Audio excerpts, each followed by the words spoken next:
Okay, we are ready to go. Good morning to those on the West Coast. Good afternoon to those on the East Coast. Welcome to today's webinar, Recyclability, Research, Regulation, and Risk, hosted by us here at Saul Ewing. My name is Jonathan Havens. I'm our Baltimore office managing partner and chair of our regulatory and compliance practice. And I'm thrilled to be joined by my partner and friend, Christopher Smitty Smith, a partner based out of our Los Angeles office. We are also joined by guest speaker Chris White, Senior Managing Scientist at Ramboll. Our contact details are available in the Resources tab at the bottom of your screen. Before we begin, just a couple of housekeeping notes. Questions. If you have a question, and we hope you do, and you'd like to submit that, please use the Q&A tool. We'll try to answer as many questions as we can, but follow up via email if time runs short. Credit, CLE credits. This program is eligible for CLE credits in several states. To receive a form of credit, complete the verification survey that's also linked in the Resources tab and enter the five-digit codes announced during today's session. We will repeat these as we can. We will hit you over the head with them, so please pay attention so that you can make sure to get your CLE codes.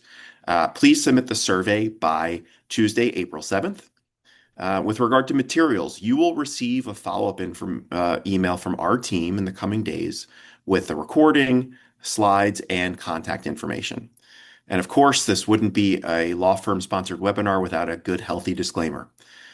So here we go. The provision and receipt of the information in this program, A, is not legal advice, B, does not create a lawyer-client relationship, and C, should not be acted on without seeking professional counsel who have been informed of the specific facts. As far as disclaimers go, I think that was pretty short and sweet, but I think you get the idea. This is an advice, and if you have specific questions, we would love to talk to you about them, but that is for another day. So with that, we're going to get started, and I'm going to kick it over to Chris White. Hey, I really appreciate the opportunity to work with Jonathan and Smitty on this. And we're talking about plastic and plastic recycling. So next slide is a really good place to start. Next slide is what is a plastic and why is it special? And so an easy way to think about that is that plastics are governed by the properties of long chains. So if you see a group of small children playing on a playground, they all play according to their own wishes, and they all play according to their own rhythms. They all listen to their own beat. At the end of recess, that's like individual chemistry that we learn. At the end of recess, we ask them to hold hands, and their behavior completely changes. And then what we see is that we see these long chains of, in this case, children, or in other cases, chemicals, but their behaviors are completely different. And that those long chains, they behave differently than other individuals. And that there's a miracle that kind of happens in that the chemical properties are completely different. So, for example, styrene is a molecule that you would worry about if it was around, but polystyrene, when all the styrenes are holding hands, is cleared from safe for food contact. The same thing's true for something like polyvinyl chloride. Vinyl chloride is a material that you would worry about, but polyvinyl chloride is what we essentially use to carry all of our water and drinking water in PVC pipe. So, in the next slide, if we take that analogy a little bit further, we think the properties of all the plastics are essentially the interactions of those long chains. If we imagine a thought experiment where we take spaghetti, uncooked spaghetti, and we hold it and we try and pull it along the direction of the fibers, it's really, really stiff. It's really hard. You can flex a little bit, but it's really stiff. And that's essentially like a fiber composite. And you can see a fiber composite, we can make airplanes out of that. And in the picture on the bottom, anything that's not red or yellow is made out of plastic. So when you get on a A350 or a 787, it's basically 100% polymer composite. It's vast majority of that. If we take that analogy a little further and we say it's the interactions of those chains, and we cook that pasta and then we oil it up really well, and then we start pulling it, those chains slide against each other, and we can end up with this really high elongation. So a plastic trash bag is essentially that oiled plastic, and you can pull a plastic trash bag like 800% before it breaks. I mean, when was the last time you had a plastic trash bag break on you? It's been a long time. But if you forget to oil it, and the plastic and the noodles all stick together, you end up with this kind of sticky, rubbery mass, right? And this cross-linked network of materials. And that's essentially what a rubbery solid network is. And that those tires can withstand tremendous amounts of pressure and they can remain flexible, and they're incredibly durable over time. So it's the interactions of those long chains that are what's important, and the huge design space that allows them to give us the tremendous variety of properties that we see. So let's take that analogy on the next slide just a step further.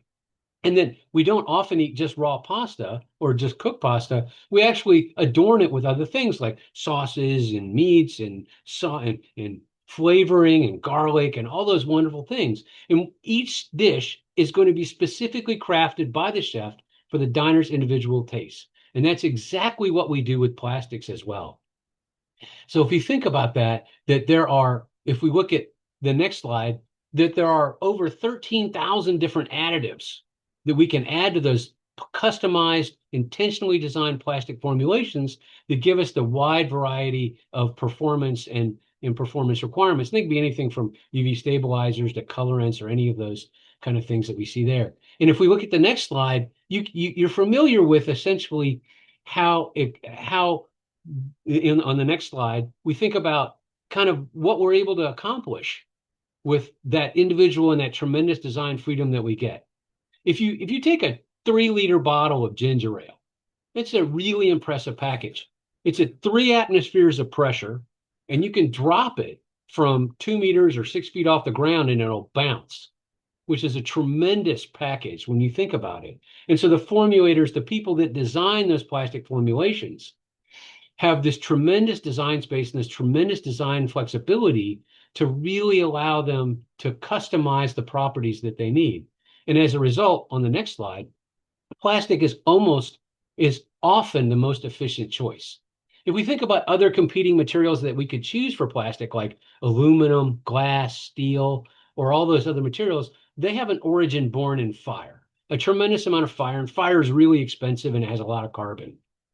Plastic is created with a catalyst. We're essentially asking the molecules to hold hands with each other to form those long chains.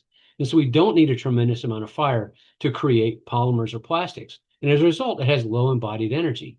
If you recycle aluminum, you get over 200 megajoules per kilogram recovered. For plastic, you get a much lower amount for the recycling. And the choice we have for packaging, like if you make the decision to have a cold frosty soda on a hot day, if you choose a plastic bottle versus a glass bottle, there are actually tremendous differences in the amount of embodied energy in delivering that package. If you choose the plastic bottle, it's got 40 times the smaller carbon budget than the equivalent packaged in glass. And so as a result, plastic dominates a lot of that packaging and gets in large parts of different parts of our economy. The only time we're really using glass containers is when we're worried about diffusion of oxygen or CO2, and that's usually just for alcohol. So on the next slide, we think about how all the different places plastic exists in our world. Anything that we need, lightweight, strong, tough. We talked about airplanes we make out of it, all of our electrical and computer cables. We think about just sealing the building. The difference between the inside of the building and the outside of the building is essentially a polymer gasket that's there.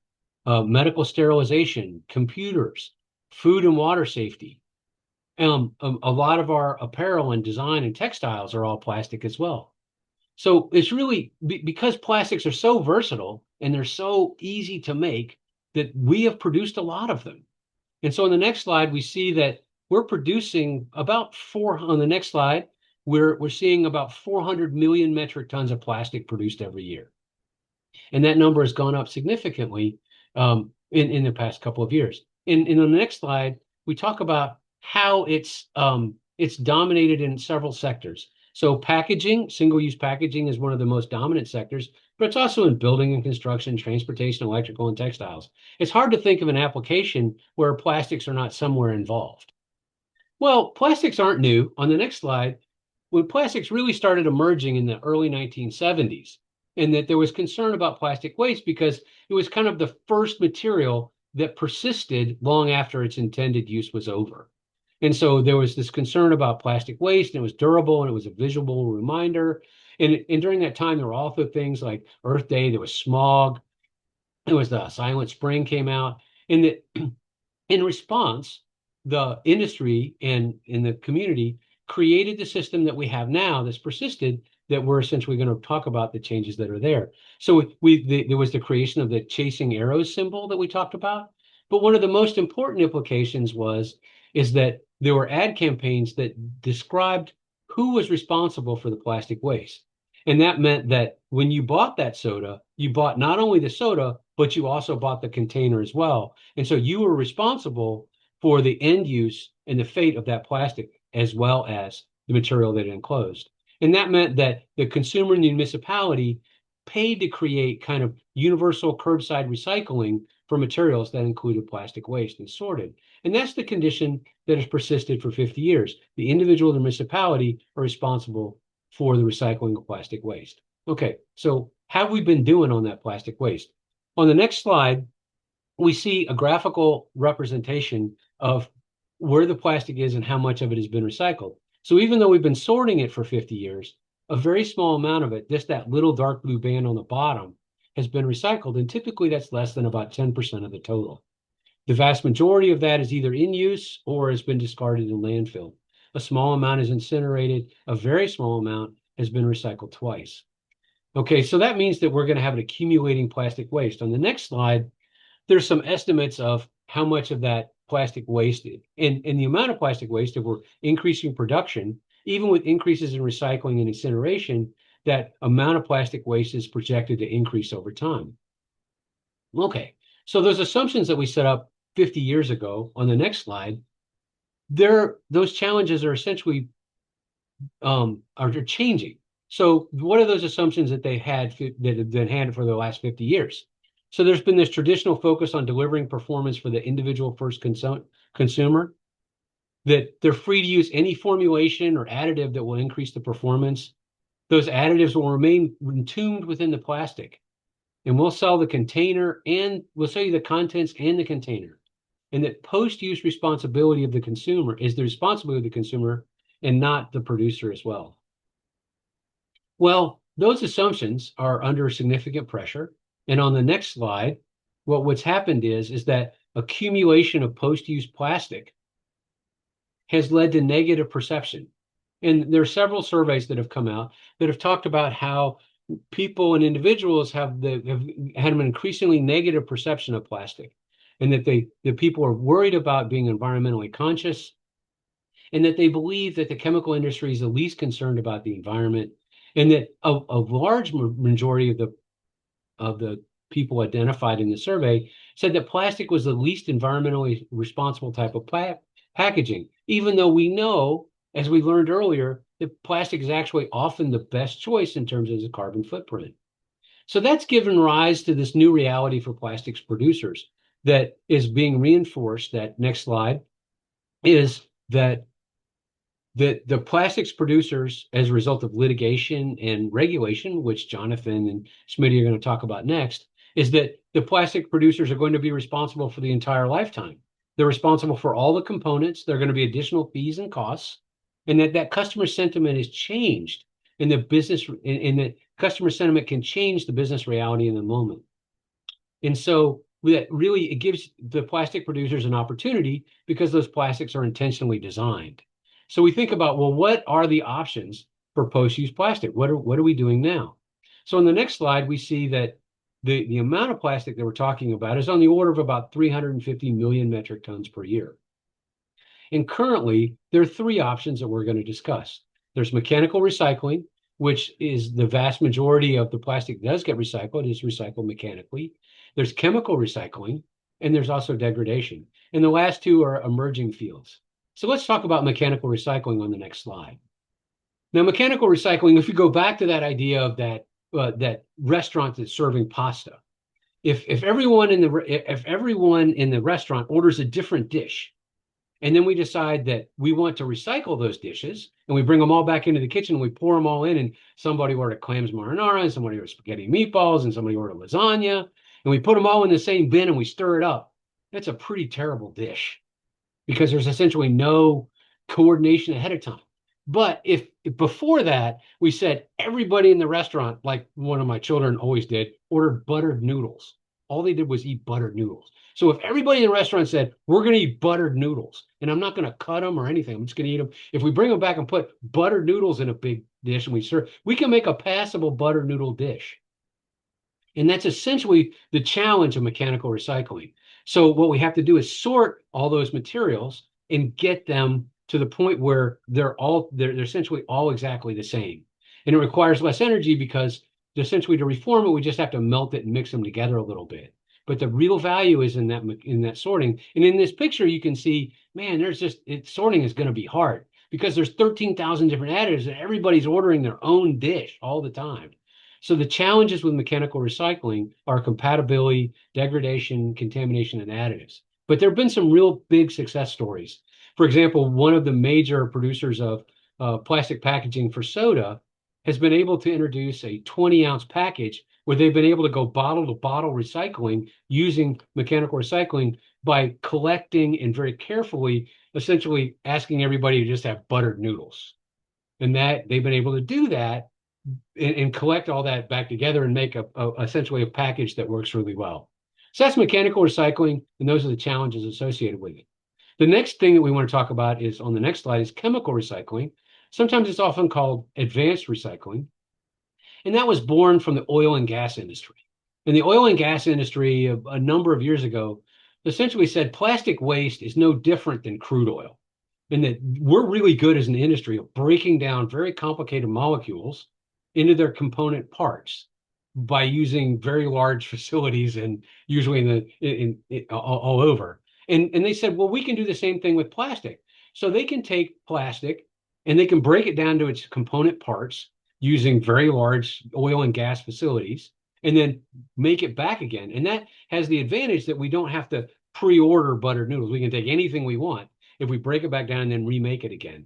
But the challenges are that it's a developing industry and it requires considerable energy to essentially go from plastic back to its additives and then back up to plastic again. And there's some technical challenges that the oil and gas industry, when properly motivated, will be able to solve.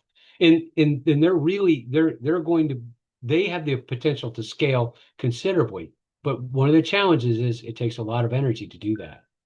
It just on the next slide, we just talk about something that pops up when we talk about recycling is microplastics.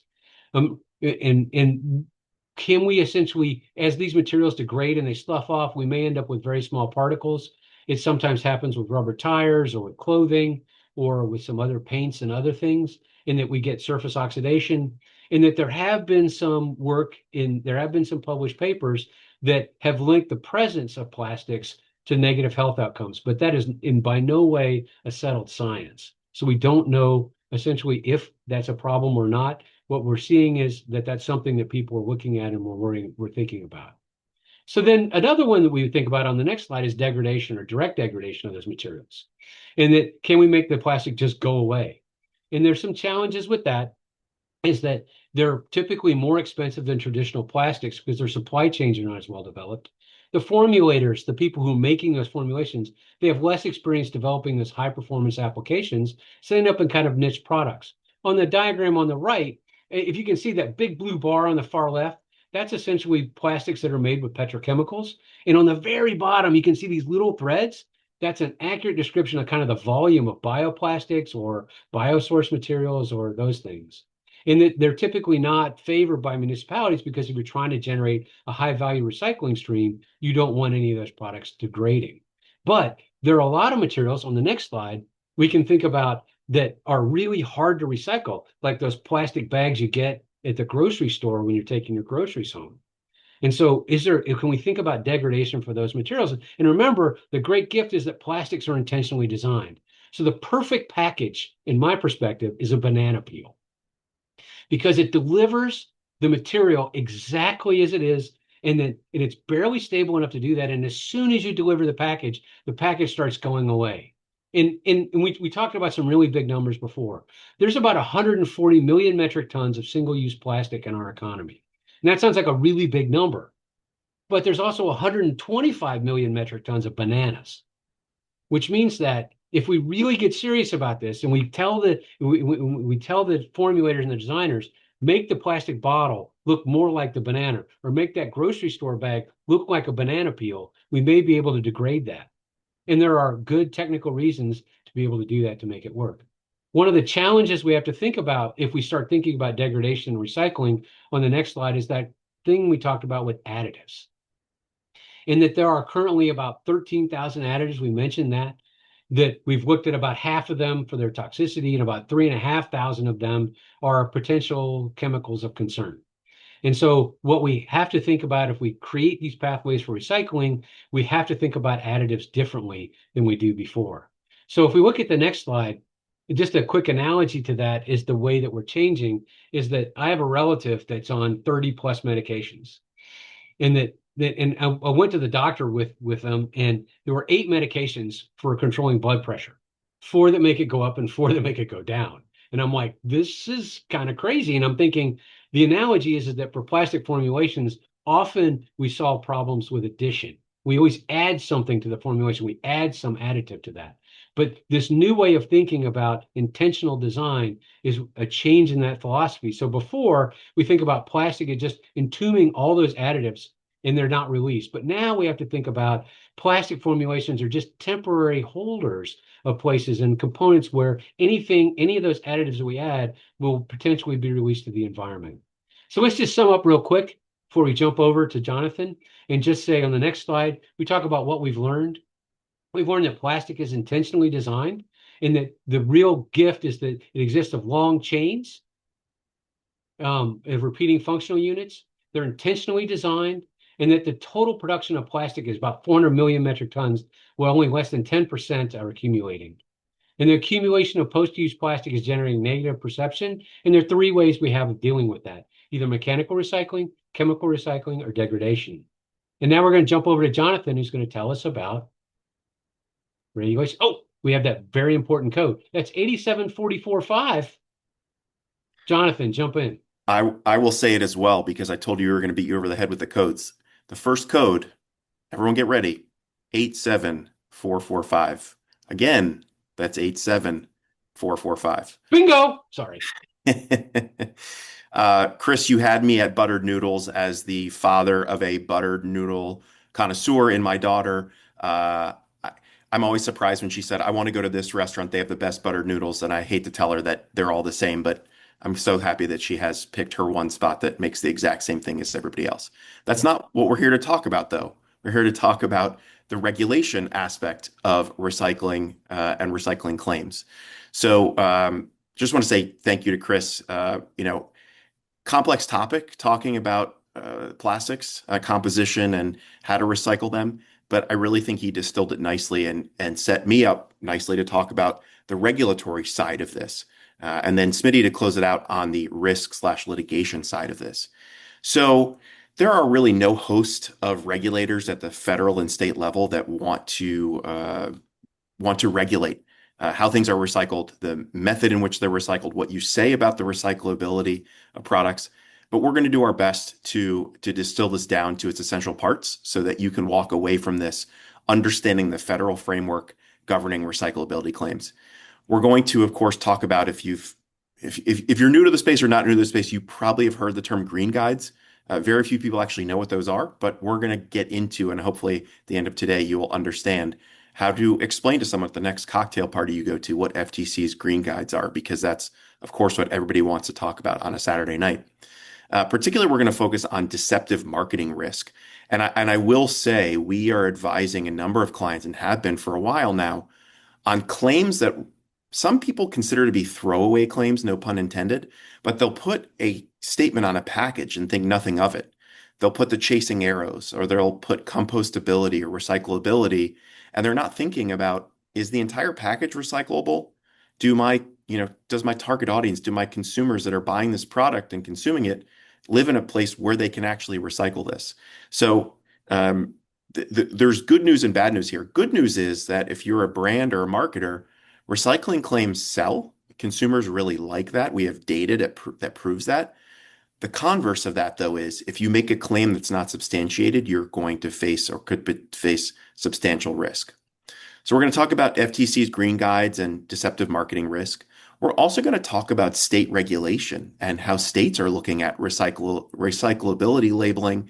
Sometimes this relates to what you can actually say.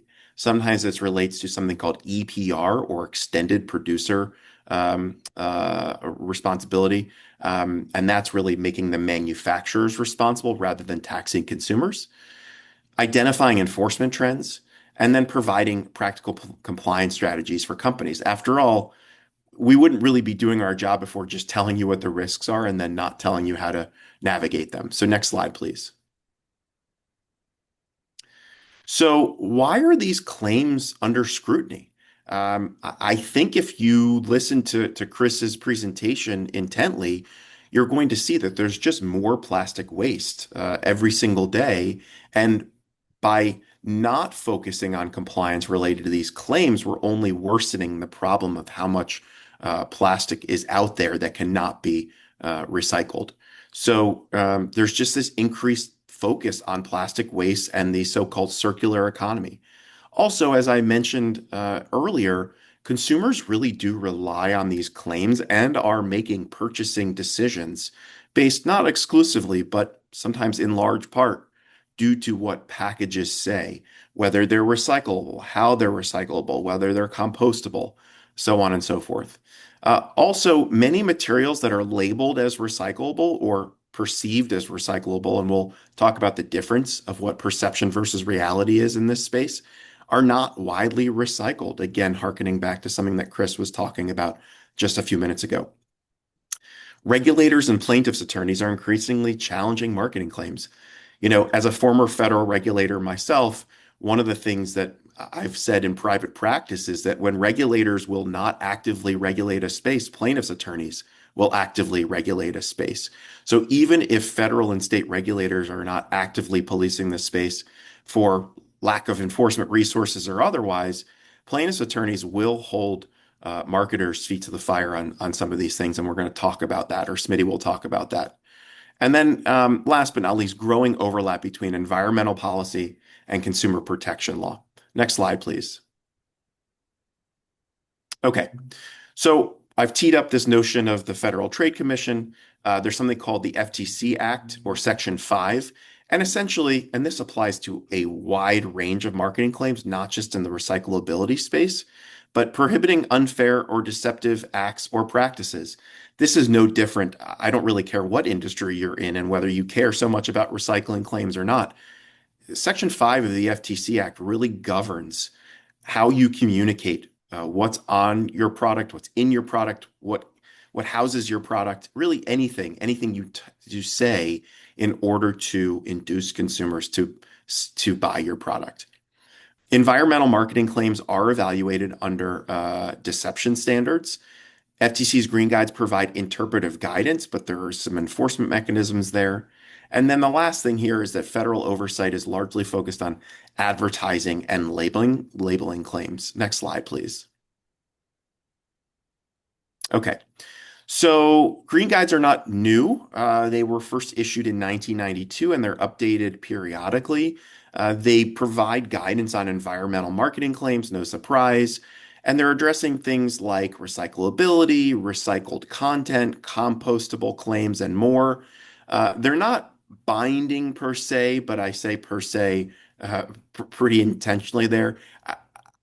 They are the standard and can be enforced as the standard, if not by the letter of the green guides, more under the broader Section 5 authority that FTC has. I say at the end here that FTC is currently considering updates to the guides. If I'm being completely honest, I'm not expecting, not holding my breath for a 2026 update. I think it's fair to say that the Green Guides update is at the current FTC significantly stalled. And there was a quote out of the FTC in January that there's no update to provide. My guess is that means that there's no update to provide and that we're not going to see new Green Guides. Of course, by the end of this presentation, we might see an email from the FTC upending everything I just said. But for today, I'm not holding my breath and expecting an updated version of the Green Guides. Next slide, please.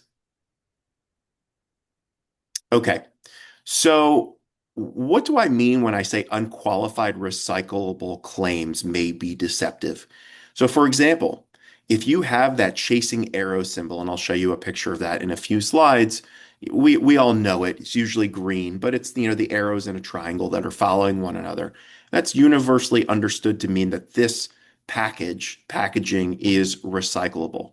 So what the FTC would tell you is that if you make an unqualified claim, or said differently, if you suggest that an entire package is recyclable, but say the top of it isn't, or it's only recyclable at a special facility that only a handful of recycling facilities in the United States has, that could be a problem because what the FTC would say is you are inducing someone to purchase this product in part because you say that this is recyclable and maybe that's important to that consumer.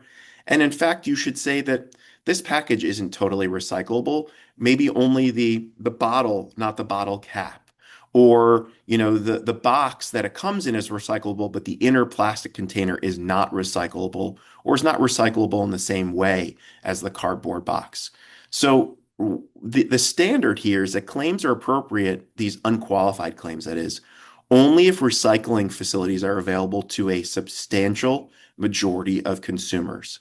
What does that mean? FTC interprets that as being, around 60% or more of consumers being able to recycle what you're telling them they can recycle in an unqualified way. If access is limited, and you might be wondering, how am I going to know that?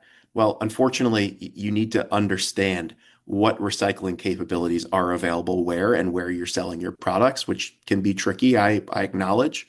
So if access is limited, you must qualify your claims, explaining, hey, we're saying this is recyclable, but here's what you need to do. Here's where you need to take it. Here's how it can be recycled, those sorts of things.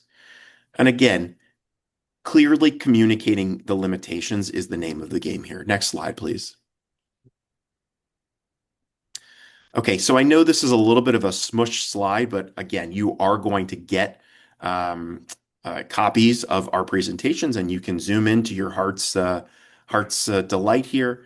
But if you look at the green on this, less recyclable material lost. So arguably, that's kind of where recycling is the easiest, most abundant, whereas red is the more recyclable material lost. You might be a little bit surprised because, California is on there and you might expect that California would be on the green side. Doesn't always align with, traditional political leanings of these states. It might deal with how many consumers are there, how much material is attempted to be recycled. Again, it can depend on a lot of different things, but these are the gaps, so to speak, in the U.S. recycling systems, and this feeds into claims that you can make. All right, next slide, please. Okay, so we talked about the chasing arrows symbol, and here is one example of that. It doesn't have to be in green. That's not a requirement. But again, that's something that you usually see is those green colors and that symbol. So this is universally recognized as the recycling symbol. And what the FTC has said about this is that the symbol can imply recyclability if used on packaging. So I know we might want to encourage people to recycle, but this is not one of those things that you should just willy-nilly throw on your package unless you're unless you're sure your packaging can be recycled. And if the entire package can't be recycled, or you're pretty sure that the consumers that are by and large buying your product can't do so because of where they live, you need to qualify it. So the risk here, of course, then is when the packaging is not widely recyclable. So I don't want to get too far down the rabbit hole here, but we get questions from time to time on what's called a resin identification code, or an RIC, that's on packaging, and I'll show you what these look like in a second. But sometimes you'll see these numbers, or you'll see a triangle, and consumers say, "Well, I just assumed that meant I could recycle this, so I'm going to throw it in my blue bin or whatever bin you have, and I'm going to treat it as the same. It has the same recyclability properties as everything else." So I would not only caution against that as a consumer, but I would caution against that as a brand, because if consumers are confused by it, and you use that anyway to suggest recyclability, you could have a problem with the FTC. Regulators are increasingly scrutinizing the use of this chasing arrow symbol, no surprise, given how consumers perceive it. Next slide, please. Okay, so it's as if I was teeing up my own conversation here. That RICs, or these resin identification codes, do not equal recyclability. And again, you see, and it's somewhat confusing because these are commonly presented in arrows. If you've got a milk jug at home, or you've got some sort of a clam shell packaging for raspberries or any other kind of berries, you might see these codes on there, what they recycle into. So along the bottom, you see, the pet code 1, new bottles, clothing, carpet, they're recycled into. I'm not going to go across the whole panoply here. What I'm here to tell you, though, is they don't necessarily mean full recyclability. It's just trying to tell you what these things can recycle into. So again, as a marketer, be aware of the difference between chasing arrows and the RIC. Next slide, please.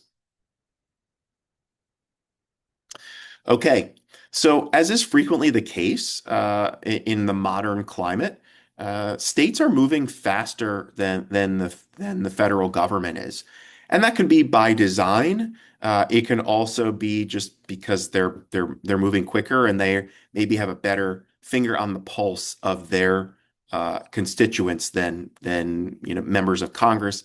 Also, somewhat easier to reach consensus on these issues in state houses than it is in Congress. We know there's a lot of rancor, to put it mildly, in the current House and current Senate federally, and these issues I think are just not universally accepted within the halls of Congress. So states, particularly those that are more savvy on these issues, care more on these issues, are moving policy quicker than the federal government.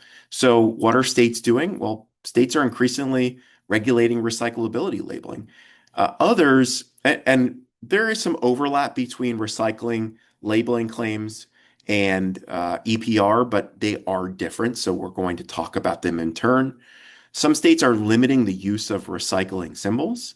Others are getting into this EPR game, or this extended producer responsibility, and that's putting the onus on manufacturers rather than on consumers, or at least putting the onus more on manufacturers.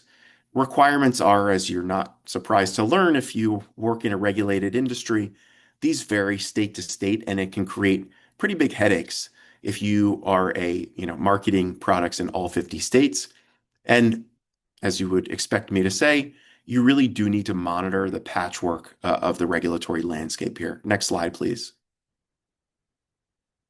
Okay, so I'm going to talk about this SB 343 in California. Um, so these slides there's really not a lot of text, and we can't get to all of the nuance here. So again, this goes into the disclaimer that we had earlier. I'm going to shortchange some of this discussion, but rest assured, there's nuance within the text of the bill that we're not going to be talking about today. Would be happy to share, kind of the full scope of what's under the hood. But in short, what 343 in California is doing is restricting when products can be labeled as recyclable. It's also requiring statewide recyclability determinations. I don't mean by CalRecycle, which is California's recycling program. This is manufacturers self-determining within a framework that the state is setting up. So I say here that this is managed by CalRecycle, or the California Department of Resources, Recycling and Recovery. Again, CalRecycle is the backstop, but there's a lot of self-determination going on from manufacturers in California. Producers under this law need to meet specific collection and sorting thresholds in order to be able to make certain recyclability claims. And it's, the upshot here for manufacturers, consumers aside, and what the benefit to consumers is, it's significantly limiting recyclability claims you can make for many plastics. The takeaway here is, in California, before you make a recyclability claim, you really need to understand whether that would be permissible under the standards that the state legislature, with CalRecycle overseeing, have adopted for this program. Next slide, please. Okay. So there's two colors here to focus on. Green, sorry, it should be orange, not green. These are states with existing EPR laws. So those are the states in orange, and the blue states are the what we would call the watch list. And this is as determined by AmCor. AmCor has some great resources, by the way. So if you've got further questions or just are looking for some good slides and some good materials, AmCor has some good materials in this space.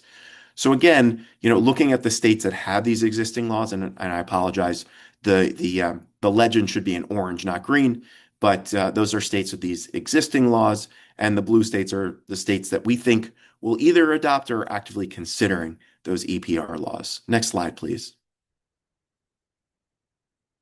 Okay. So we're going to talk about some examples of labeling laws. Again, I have one bullet per state. So as you might imagine, there's more nuance here, but just to whet your appetite, so to speak, uh, Washington Washington State has adopted strict rules on recyclability labeling for packaging. Um, so I on the previous slide I showed you, there's EPR laws and there's labeling laws. There is some overlap here, so I want to mention that Washington has both, but there are strict rules for how you label packaging as being recyclable in Washington State. Oregon has that EPR program that I talked about, and they also have recyclability definitions. Maine has the distinction of being the first U.S. Packaging EPR law. As I mentioned on the previous slide, by the color coding, those states in blue are states that are actively considering or are expected to adopt EPR laws later this year. And there is this trend towards standardizing these labeling frameworks. Hopefully, at some point, there will be harmonization between these states, but until there's federal harmonization, we're going to continue to see this patchwork at the state level. Next slide, please. Okay, so I've danced around this EPR issue. Let's get into what this actually is now. So EPR is requiring producers to finance or manage recycling systems.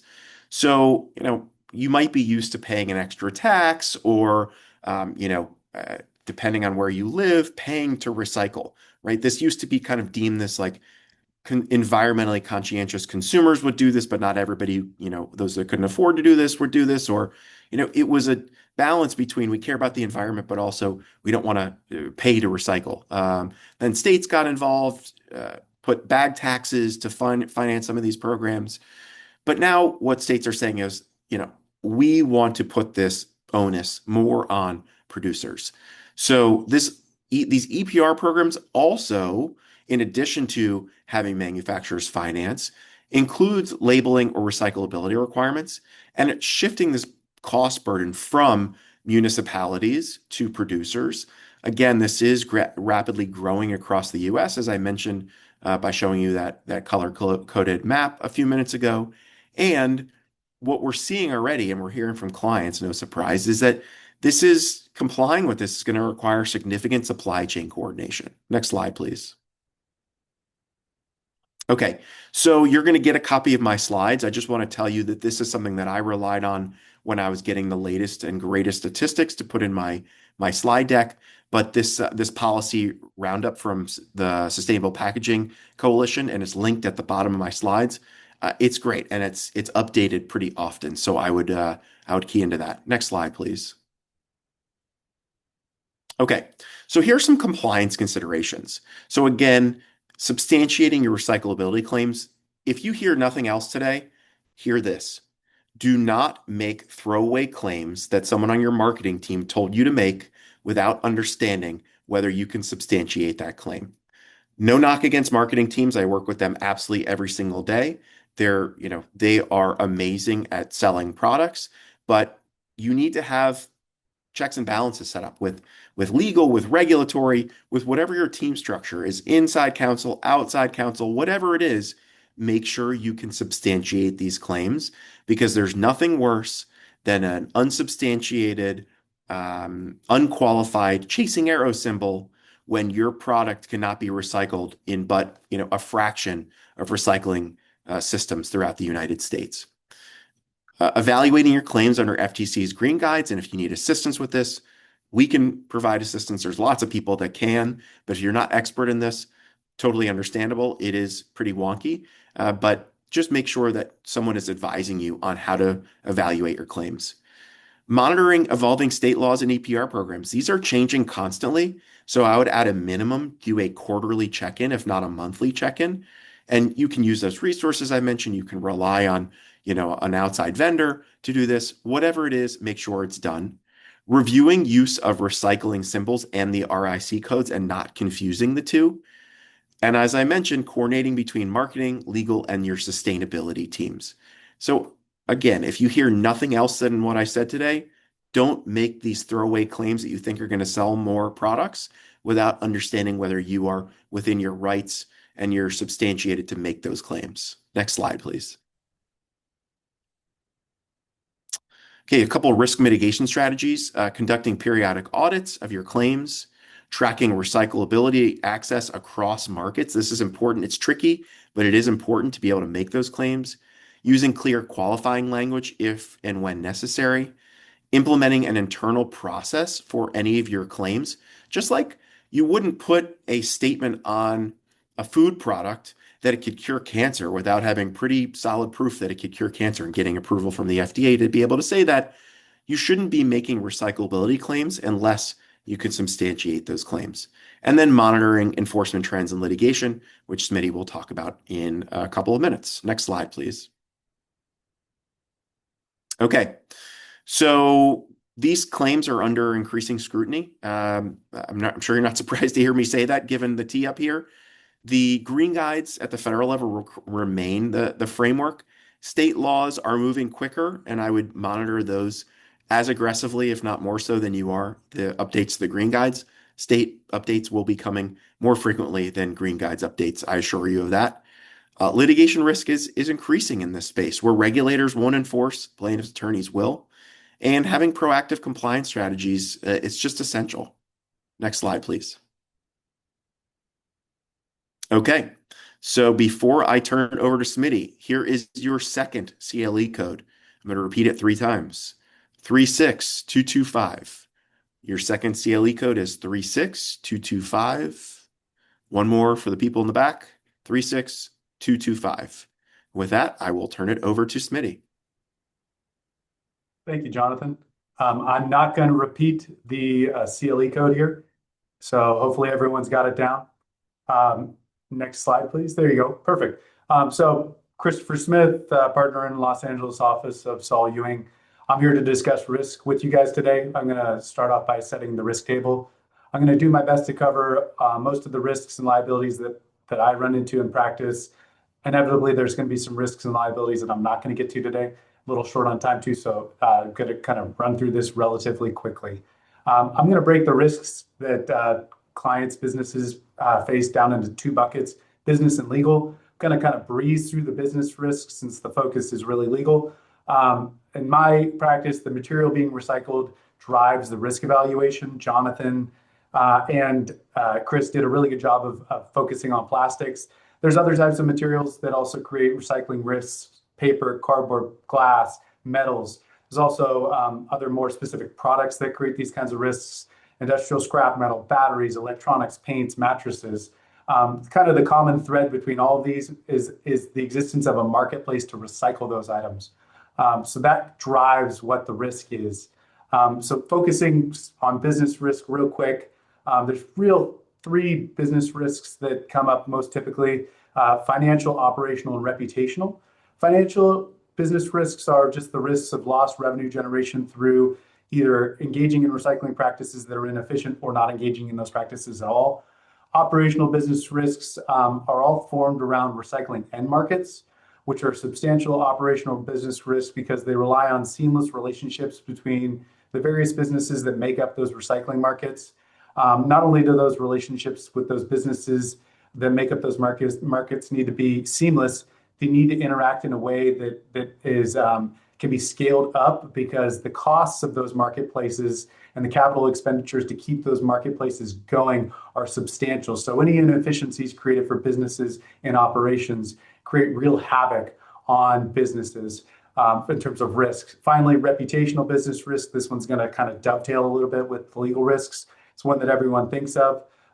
If you can think of the Volkswagen Dieselgate example as a reputational business risk, really, any business that puts a statement or has an affiliation with sustainability or chasing arrows or anything like that, if those representations can't be stood up, then that's a reputational business risk. So kind of moving on from the business risks to the legal risks, I've broken down the legal risks into 3 categories: regulatory, contractual, and litigation. In the US, the legal risks around recycling claims typically have taken off in the last 5 years, with California leading the way on those claims. The businesses being targeted for those recycling claims vary widely, as does the materials that form the basis for those claims. Again, plastics is kind of the go-to right now because EPR laws are targeted towards a lot of plastics, but there's also a lot of other types of materials and recyclability claims that get brought into this larger mix of legal risks. So focusing on the regulatory legal risks, compliance is critical, right? I mean, for most businesses, all businesses, you want to head off that legal risk with good compliance efforts, good auditing, as Jonathan was mentioning up front. It's very challenging these days with the constantly shifting recycling marketplace, and also the ad hoc state-by-state method that's being employed. As an example of this compliance risk, you got California's Senate Bill 54, which targets single-use food packaging and serviceware for compliance reporting. Regulations like SB 54, while not intended to target specific businesses, have an outsized compliance impact on businesses that create single-use food packaging and serviceware. Ameliorating or eliminating this regulatory risk can be achieved through government relations campaigns with regulators to narrow compliance obligations, exempting certain products from regulations, or redesigning the regulations to achieve end goals without impacting existing product composition. However, there are some products that are composed of certain materials for which compliance can be seen as excessive and costly. So, for example, plastics, one of those materials that regulators are expressly targeting with their regulations and related cumbersome compliance obligations. Plastics are very much in the news right now, hence the regulations governing them in various states. Again, going back to Jonathan's EPR map is just a great example. Another example is textiles, which are being targeted in California as well, no surprise.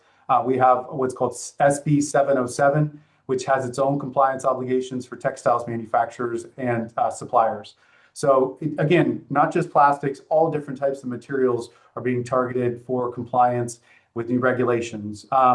Recycling compliance obligations are not some novel new thing. They've been going on for a long time. There's a lot of different materials like tires, electronics, batteries, paint, and other products which have been regulated for recycling purposes for decades now.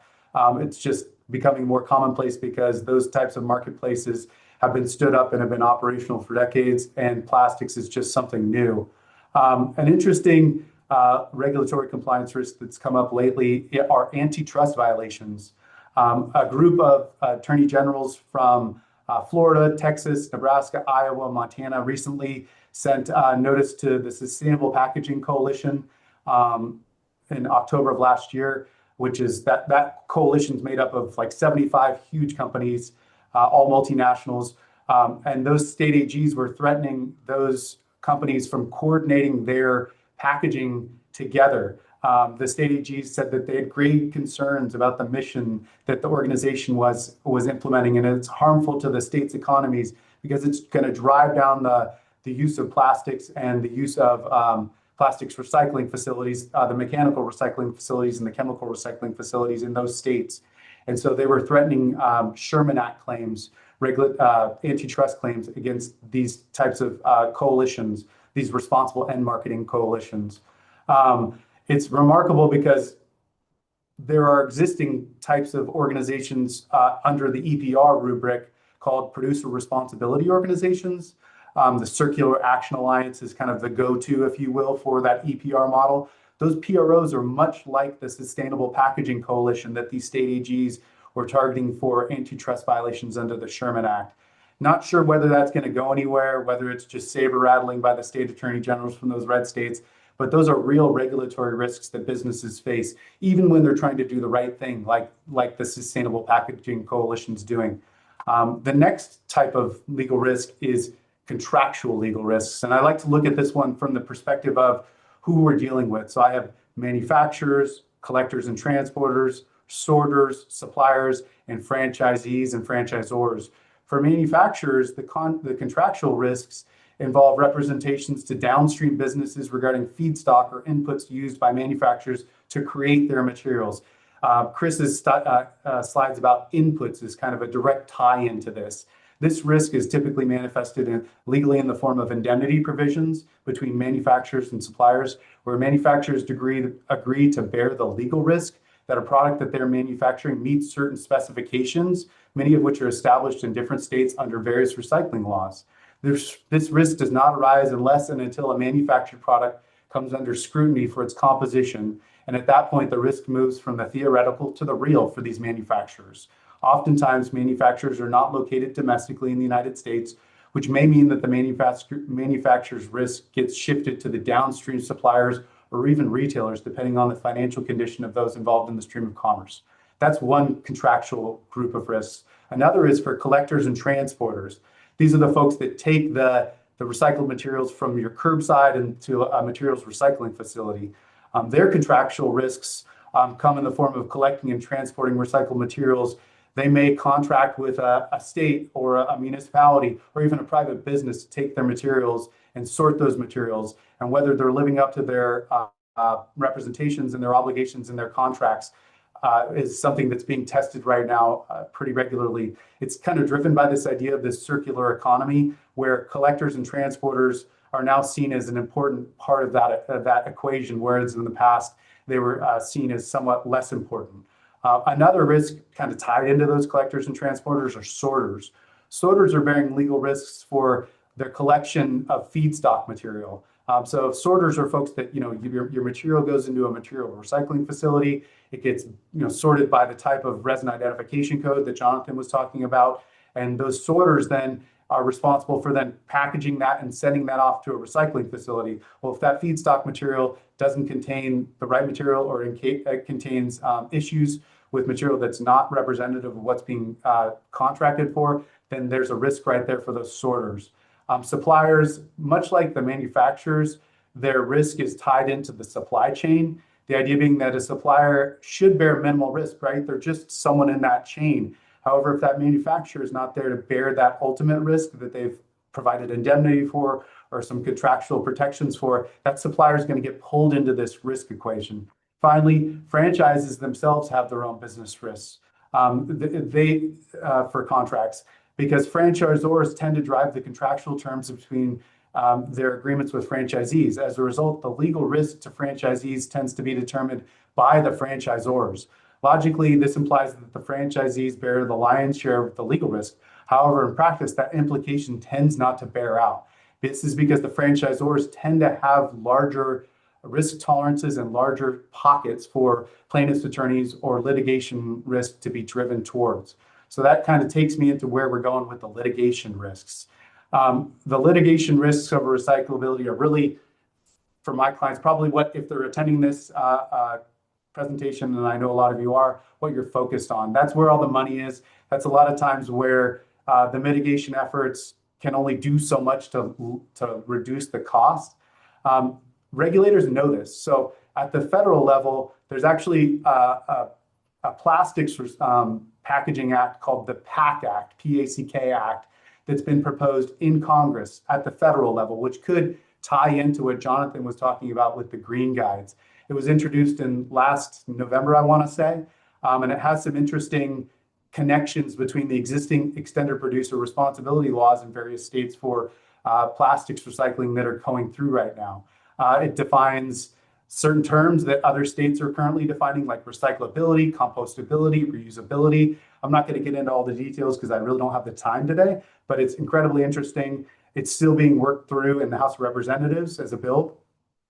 If you or your business is a member in a number of organizations, it'd be good to connect with those organizations to make sure that they have the ear of the representatives in the House to kind of work through and structure that bill the way that works best for your business. Interestingly, it gives the enforcement authority under that PAC Act to the FTC. Interesting to see if the FTC would do anything to enforce it. In my experience, the FTC is pretty hands-off in terms of enforcement. Those regulatory risks for litigation are not insubstantial. For example, in January of 2026, the state of California settled litigation with a number of plastic grocery bag manufacturers over their recyclability claims. And that settlement was $3.35 million, split between 3 different companies. Those risks, while borne by those 3 companies, the monetary risks were substantial, but they actually had to reformulate all of their products, which to my mind is probably even more substantial than that financial penalty that they're paying. So California, with its various Senate bills, SB 54, SB 343, as Jonathan covered, SB 707, I could go on for days about all the California stuff, but there's other states that are doing this as well.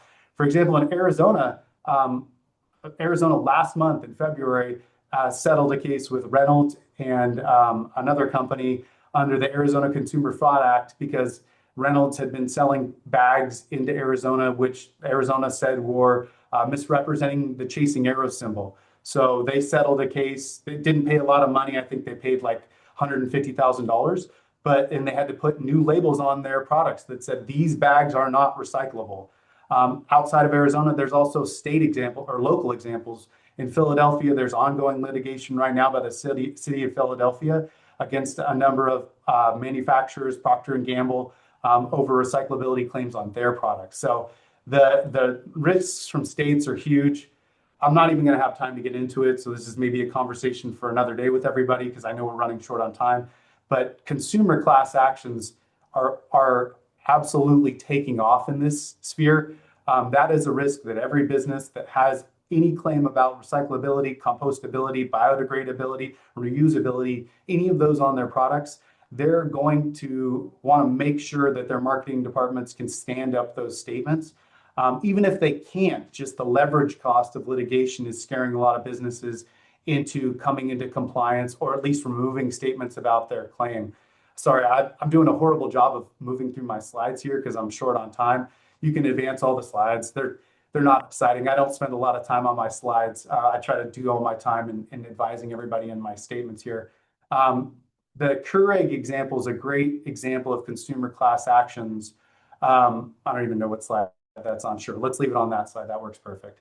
The Keurig example was the state of consumer class action litigation brought in the state of California against Keurig. They make the coffee pods. I love them. I have them in my household. A group of consumers brought a class action in California under California state laws, which are essentially akin to the Green Guide regulations of the FTC about false and misleading representations, unfair competition, really claims on products that can't be stood up. That settlement was for $10 million by Keurig. Massive, right? They also had to change their product labeling to say that it can't be recycled unless your local community has the ability to take in that material and do it.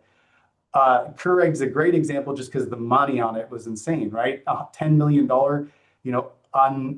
unaccounted for risks on the bottom line of a publicly traded company is just frightening.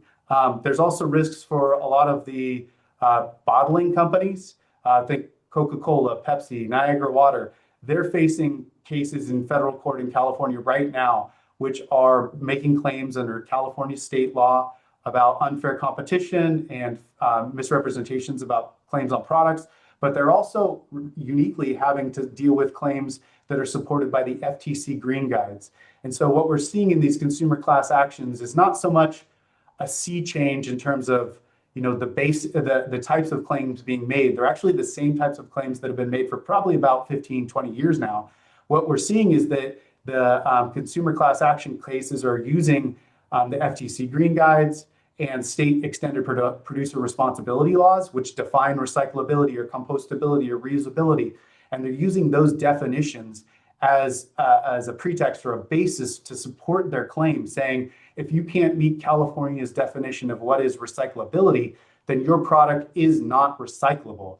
That no one's really tested those arguments yet, really because the cost of testing those arguments and the risk associated with losing that argument is incalculable at this point. So what we're seeing is a lot of those claims being made and being supported by these state laws. And as oftentimes is the case in these consumer class actions, there's procedural challenges. If those procedural challenges fail and the class is certified, then we end up seeing settlements. And so the plaintiffs' firms are seeing this, again, in large part because, as Jonathan was pointing out, the plaintiffs' firms will come in and regulate if the states aren't regulating. But now there's also this kind of through line between states regulating and this consumer class action litigation folks using those state regulations as a basis to support their claims, which is just a really unique approach being taken. And it seems to be paying off for the plaintiffs' firms. There's some fun, interesting competitor litigation for recyclability that's gone on. Competitors are actually enforcing the recycling claims against each other. There's some unique cases that I'm going to get into right now. There's an existing case in California. I know I'm focusing on California. For the folks who aren't out in California, I'm sorry. We just have a lot of really good examples. If we could move to the next slide. Let's see. One more. There we go. Cool. That was the last one, please. Perfect. Thank you. So we have this case between Moldex Metric, who's suing a competitor, this Protective Industrial Products, in federal court in California over false claims of biodegradability on their products. Here you have two companies that do the exact same, that manufacture very similar products, making different claims on their products, one suing the other over making those claims. That's just something you don't typically see. The product at issue are these compostable or decomposable earplugs that are used in industrial settings. And presumably there's allegations going back and forth, but the gist is essentially that one competitor is using its claims of sustainability to garner more market share. And so the other business that isn't making those claims of sustainability is losing market share and is now has these claims in California federal court under the Lanham Act and under the California state analogs, which are the Unfair Business Practices and Deceptive Practices Acts, 17 Business and Professions Codes 17200 and 17500. That's being litigated currently in California. Some big heavy hitter litigation shops prosecuting those claims. So that one's not going to be cheap. There's also interesting administrative challenges. So for example, the International Bottled Water Association has a challenge to Boxed Water, which is a company that sells aseptic packaged boxed water. That Boxed Water company claims that its boxed water packaging is 100% recyclable and that its packaging is, quote, better for the planet and sustainable. There's an administrative challenge being made in the Bottled Water Association, which is its own, I suppose, administrative forum. There's an administrative challenge being lobbied against that boxed water company inside that association by competitors. Some that produce water in aluminum packages, and many more that produce it in plastic packaging. So that's an interesting kind of company against company litigation risk that doesn't really manifest too often, but it's notable because it's just unique. Let's go to the next slide, please. So mitigating risks, I think this is hopefully one that clients really care about. So coordination, I got into this a little bit earlier. Responsible end markets are markets that are coordinated by businesses so that their packaging or their manufacturing processes all align so that when collectors, transporters, sorters, recyclers, all the folks in that kind of circular recycling economy get those materials. They're getting materials, to Chris's point, that are like that banana peel that are comprised of the same component parts that don't include a bunch of random inputs that have to be addressed, that eliminate its ability to be recyclable or minimize its ability to be recyclable. So these coordinated markets, while albeit being targeted by various red state attorney generals as hurting their economies, we haven't seen that go anywhere. It's really, to my mind, just saber rattling. But those coordinated markets are a real boon to businesses and allow businesses to do a level of coordination that really effectively mitigates their risk. not only in the form of bottom line risk accounted for on their balance sheets, but risk in terms of coordination of a whole marketplace. So, if, for example, you have in the EPR context a producer responsibility organization, they're the ones who are dealing with the state regulators. And maybe even if you're an individual business, you're part of an association of plastics manufacturers who manufacture forks, let's just say, for example. And you have this association working with this producer responsibility organization to coordinate all of the risks associated with your business line. Then you can manage those risks through that organization. You can reduce costs by relying on that organization. And then that organization can be kind of the face, if you will, of your industry, as opposed to having to put your business name out front and center so that either plaintiffs firms or regulators can target your businesses. I think this coordination is becoming more and more important.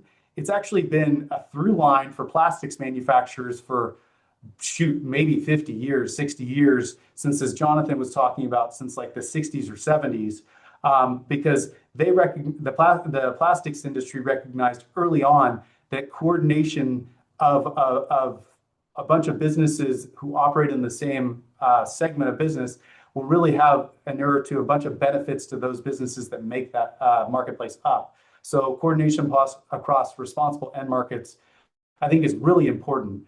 It can be challenging when business units are siloed or there's different departments within a business that have service units that are unaware of that type of coordination that's happening. So, internally within your business, it's really important to connect with all of the different business units to figure out what the feedstock is or who the manufacturers are that are giving inputs to your business so that you can align all those interests kind of across all of your business units. And so that you really kind of can tap into the benefits of that coordination. Perhaps not surprisingly, larger businesses with many business units have a kind of a typically harder time with this type of coordination. There is a point at which kind of the really large multinationals at a point where they have scale are fantastic at this. And again, the plastics manufacturing industry is a really good example of that. But responsible end market coordination, I think, is an invaluable tool that's that businesses can pick up off the table right now and implement in their businesses. Two more things, and then I'm going to close out here and we can do some questions. Labeling, Jonathan touched on this with the FTC Green Guides. Chris touched on this with kind of chemical composition and inputs. Marketing departments are not good about calculating or understanding risks. Understandably so, that's not their guide. They're not driven by risk. That's for pointy-headed folks like me and Jonathan and Chris. Their job is to sell products and to move products and to keep revenue coming into the business. So, getting that labeling is not some simple task where you just find that your product's recyclable and therefore you can have the chasing arrows on it. Again, let's use California's Senate Bill 343 or SB 54 as an example. We now have a definition in California of what constitutes recyclability. It's collectible at the curb. There's a 60% pickup of recyclability in the local market. There's another element that's not coming to mind right now. But so if you meet that definition, then you can put the chasing arrows on your product, right? Then you can do so without fear or trepidation about a consumer class action firm, sending you a notice that they're going to be suing you, and without having to notify your insurance company that there's going to be some future class action against your company. And so that coordination with the marketing department and getting your labeling correct is critical. Surprisingly, it extends beyond marketing and legal.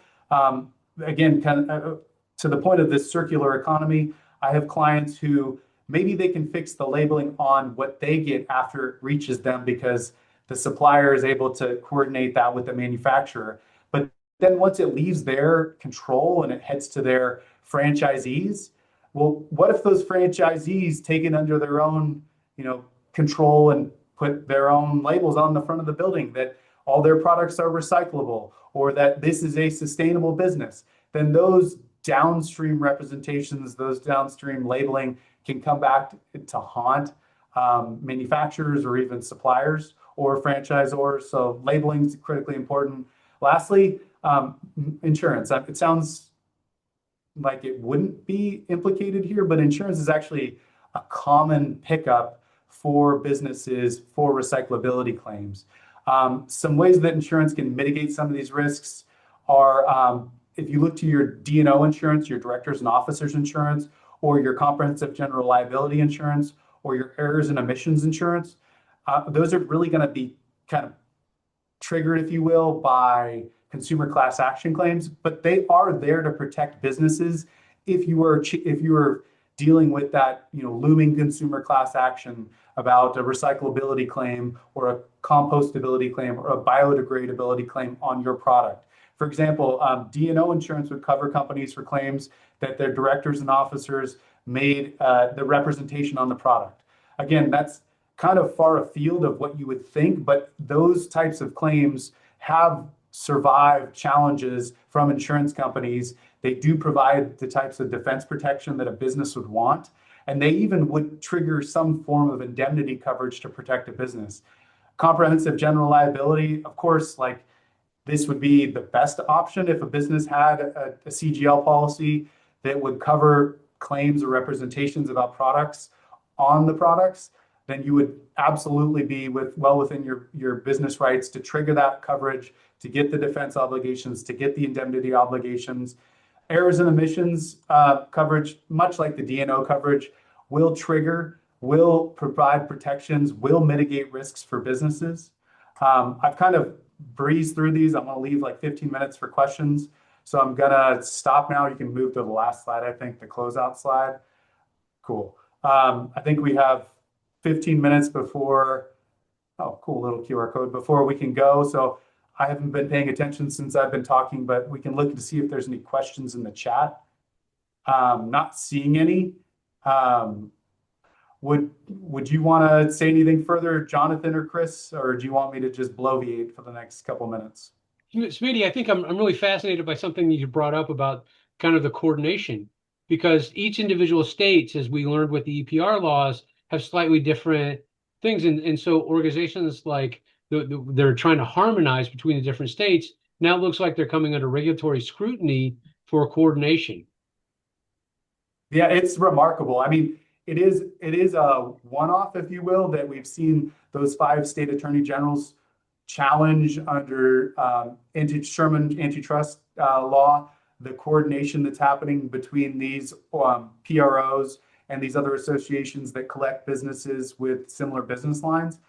So I don't know that it may sustain a Sherman antitrust claim, but it's just a new foray, a new venue by which these coordination efforts are being challenged by different vested interests. And again, those attorney generals that are making those antitrust claims, they're expressed in those letters to the different organizations that by coordinating their recycling efforts, that what they're doing is limiting the amount of typical kind of classical materials recycling facilities coordination that happens through businesses. And it's not really dealing with chemical recycling. It's really geared towards only mechanical recycling. Yeah, that's right. And they're saying that with mechanical recycling, well, if you guys coordinate all of your work together, there'll be less work for transporters and sorters. There'll be less work downstream for materials recyclers that take plastics and break them down into nurdles that can then be reused instead of virgin plastic and make them into new plastics or bioresins.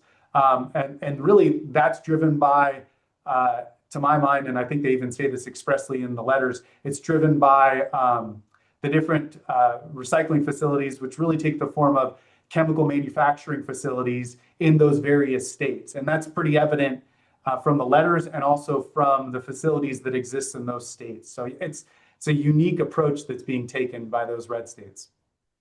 We did get a question in, Chris, this might be for you. Someone asked about standard setting for plastic composition.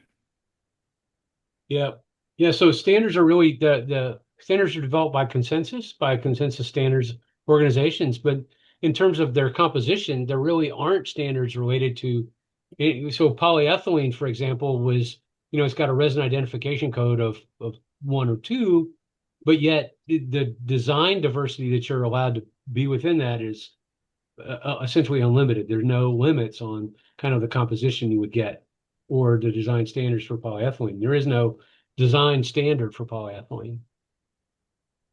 Smitty, you mentioned suppliers, and it reminded me to address something that I see constantly when brands or manufacturers are making claims, and which is, I say, well, what does your supplier say? Did they provide you a dossier, sheets of information about the composition or how this can be recycled, where this can be recycled? There are oftentimes, there's a roadmap to what you can say, and there's an almost a buffet of options of what you're allowed to say, just factual statements about packaging. And so one place to start, if you're not sure, is to ask your supplier for, information about how containers are created. People make sell sheets all the time, and you should say to them, I want to make this sort of statement. Is it supported? And very oftentimes, I mean, it could be a back and forth, but I find that if you ask suppliers for information, you can pull from that to say, here's what we want to say about the package on pack or in some sort of advertising if consumers are interested in that information.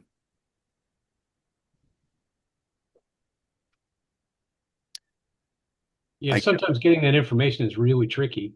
There may be language barriers, it may be international. Sometimes it's tricky. Sometimes it's pretty straightforward. So oftentimes Definitely true. when I'm speaking with teams, right? If I'm speaking with legal or if I'm speaking with a group, where it's a representative from marketing, a representative from legal, a representative from compliance or regulatory, I'll ask that question. I'll say, Yeah. do you have information from the supplier? And Chris, to your point, maybe it's we can't get it or they're not answering us but sometimes in order to purchase packaging, you'll get information about that package. And it's just a matter of finding it and putting it in your so-called substantiation folder or dossier. So that way, if FTC or one of these state regulators come and say, how did you come to make that statement? You can say, well, here we relied on the information from the supplier. It's not necessarily a get out of jail free card. It might be a get out of jail quicker card, or make the conversation a bit different.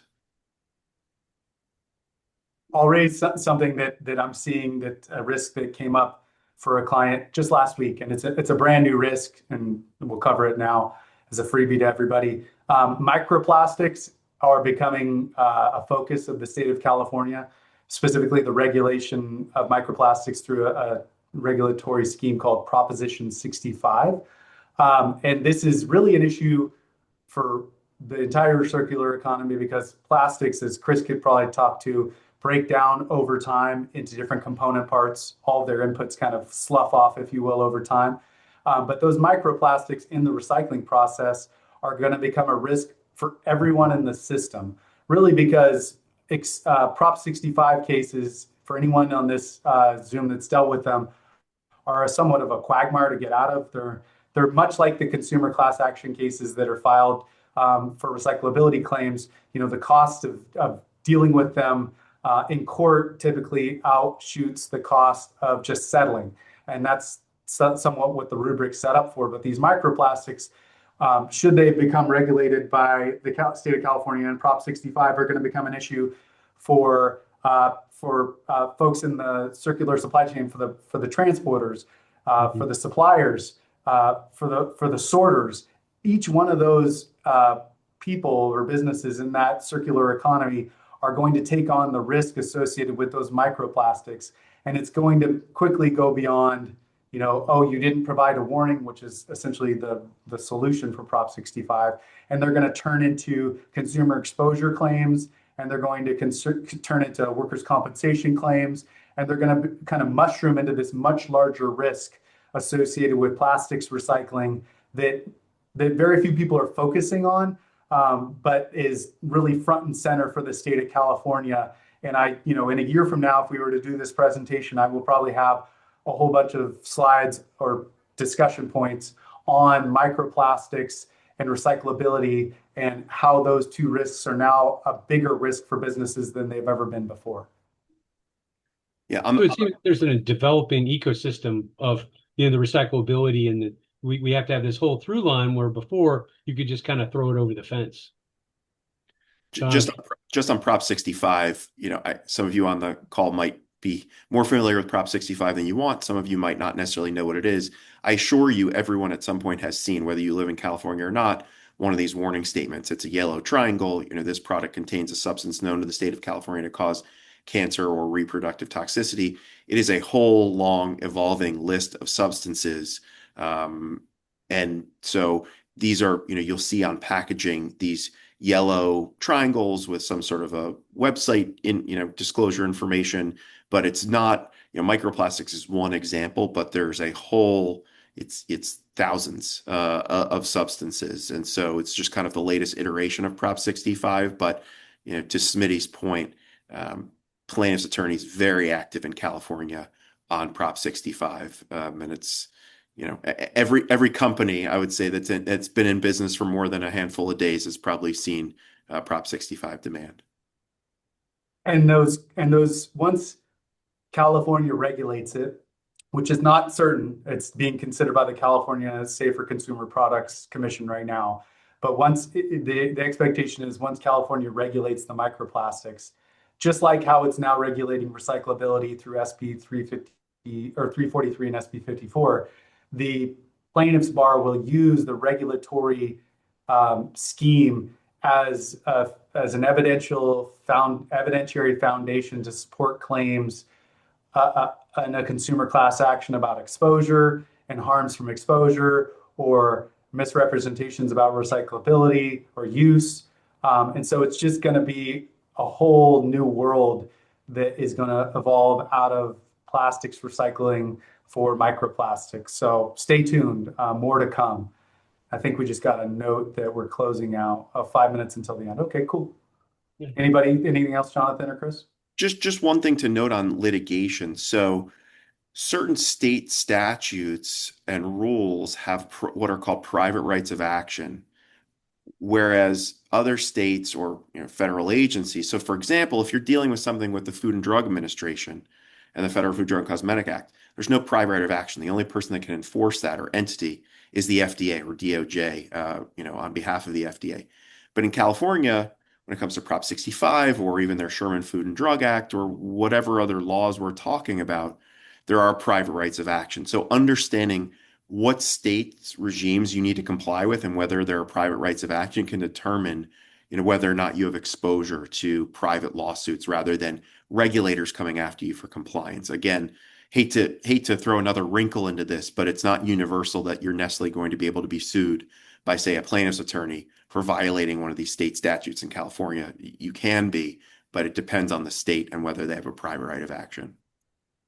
And state regulators will sue you too. I mean, state of California Attorney General Rob Bonta is notorious for finding a segment of businesses that do something that the state wants to target and then making them a focus of the Attorney General's office. So it's not just consumers, but states as well. Arizona, as I discussed earlier, Arizona did it, so it's not just a California thing. City of Philadelphia is doing it against Procter & Gamble, I want to say. So it isn't just consumer or just plaintiffs' firms, it's also states and localities. You go ahead, Chris. I was just going to say, I think what Smitty, Jonathan, and I have talked about is that right now it's this incredibly dynamic period for manufacturers that are undergoing this huge change from a relatively stable system that we've had for 50 years. And that now we're seeing not only changes to change requirements to changes in formulation, but also to regulation, to responsibility, to litigation risk and different risk profiles. And stay tuned. It's buckle up. It's changing quickly. The number of states that are contemplating EPR laws are just all over the place, and we're essentially part of that with all the state action is because of the lack of centralized federal leadership on this. So I don't see any more questions. So Smitty, why don't you close us out? Yeah. You got it. All right, I'm going to read my script now, everybody. On behalf of Saul Ewing and Ramboll, I'd like to thank you all for joining us today and to thank my co-presenters, Chris and Jonathan, for sharing their in-depth knowledge. A reminder that a follow-up email with today's materials will be sent in the next few days. If we didn't get to your questions today, we will follow up by email. I think we got to all the questions. But in the meantime, please feel free to reach out to Chris, Jonathan, myself with any questions you have. Really appreciate your time in attending today's CLE, and we hope you enjoyed the material. Have a great day. Thank you. Thanks, everyone. Bye, everybody. Thank you. Bye.